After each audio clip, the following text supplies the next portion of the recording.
Esprit d'erreur.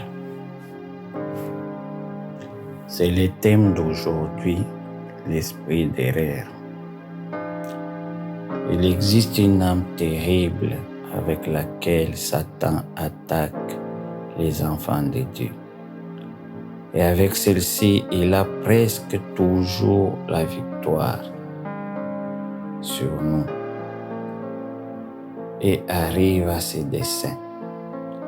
C'est une arme très puissante. Sans assistance du Saint-Esprit, même les serviteurs de Dieu tombent à son piège.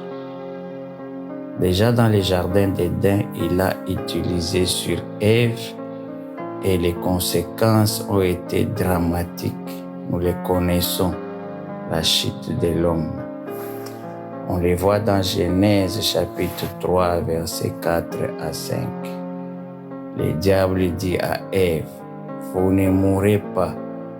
Et dans Genèse 3 à 6, on voit Ève et non le diable prendre les fruits de ses propres mains et manger.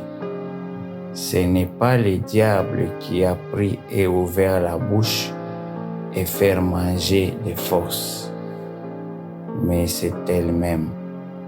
C'est cela la particularité de l'esprit d'erreur. Il vous pousse à agir vous-même. Je répète, la particularité de cet esprit d'erreur, il vous pousse à agir vous-même.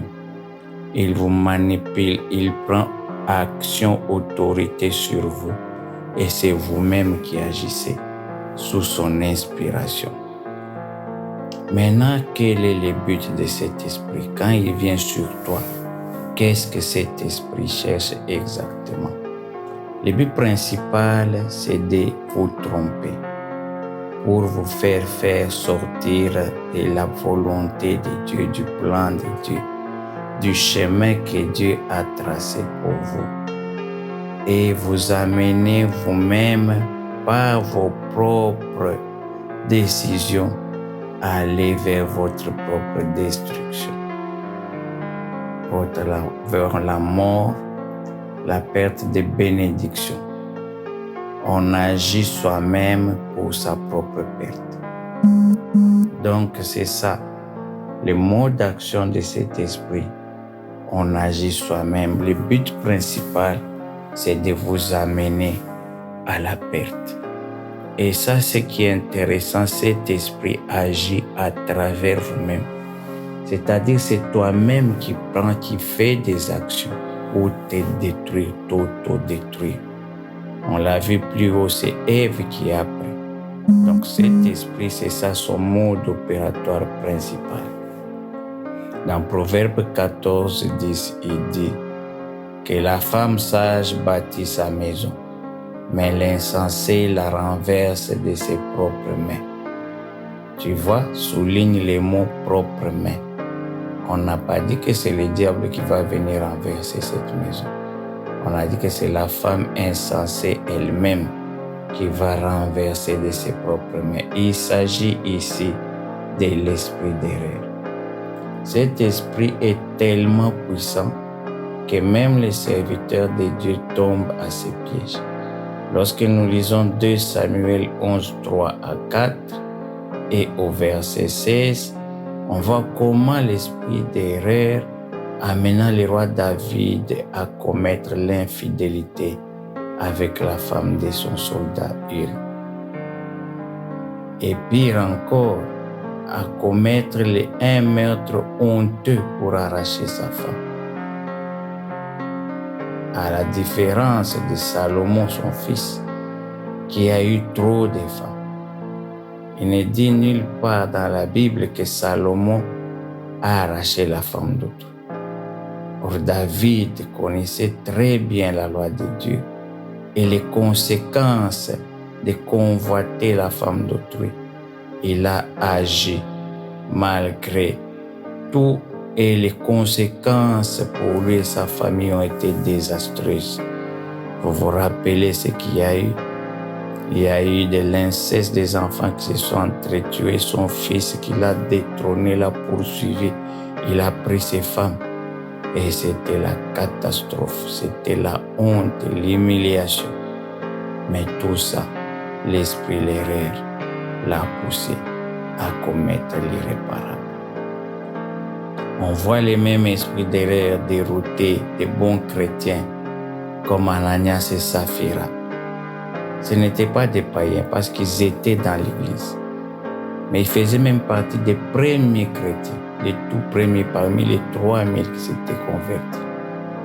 Mais à ce moment-là, le jour de la Pentecôte, ces gens-là, c'était déjà là. Mais dans Actes 5:3, Pierre dit clairement que c'est Satan qui a rempli leur cœur pour agir ainsi. C'est l'esprit d'erreur dont Pierre parlait. Le but de Satan, c'était de les tuer et il y a réussi à travers l'esprit d'erreur. C'est dramatique. Les deux sont morts le même jour, laissant derrière eux des orphelins. C'était le plan du diable et il a réussi. Le plan de l'esprit d'erreur est de te détruire en se servant de toi-même. Même nous-mêmes encore aujourd'hui, on souffre des conséquences d'une erreur, d'un mauvais choix, une mauvaise décision prise dans le passé et toute une vie est détruite. Le diable est rusé. Cette décision, ce choix passé était en réalité l'attaque de l'esprit d'erreur qu'on n'a pas discerné. Tous, nous en souffrons encore aujourd'hui à quelque niveau que ce soit. Un mauvais choix de mariage. Combien sont des gens qui regrettent aujourd'hui d'avoir mal choisi, alors qu'il y avait une autre possibilité d'avoir quelqu'un d'autre être heureux. Ils sont nombreux les hommes qui regrettent d'avoir choisi de mauvaises femmes. Et elles sont nombreuses des hommes qui regrettent d'avoir refusé les bons maris. Et aujourd'hui, on est en train de souffrir. Il y a des gens qui font de mauvais choix d'études. Tu as décidé d'aller faire une étude qui n'était pas bonne, peut-être sous influence des parents pour faire plaisir. Mais aujourd'hui, ta vie est détruite. Et on voit cet esprit agir dans tous les domaines de la vie. Et tout le monde est attaqué. Nul n'est pas à l'abri. Voilà pourquoi j'aimerais te parler aujourd'hui. Des fois, certaines décisions que tu prends, tu penses que ce sont tes décisions. Mais en réalité, tu es excité par l'esprit d'erreur, comme il avait excité le roi David à faire le dénombrement. Et les conséquences sont souvent très amères, douloureuses. Et des fois, on porte les traces et les cicatrices toute la vie. On a vu cet esprit d'erreur, appelé aussi esprit d'égarement, attaquer plus de 400 prophètes dans 1 Roi 22, versets 20 à 22. C'est un esprit tellement puissant. À lui seul, il a envoûté 400 prophètes. Et vous pensez que vous pouvez y faire face sans l'aide du Saint-Esprit. Un esprit qui lui seul envoûte 400 prophètes, des serviteurs de Dieu. C'est très facile que cet esprit te déroute parce que c'est un esprit tellement puissant. Maintenant, comment connaître que vous êtes attaqué par l'esprit d'erreur?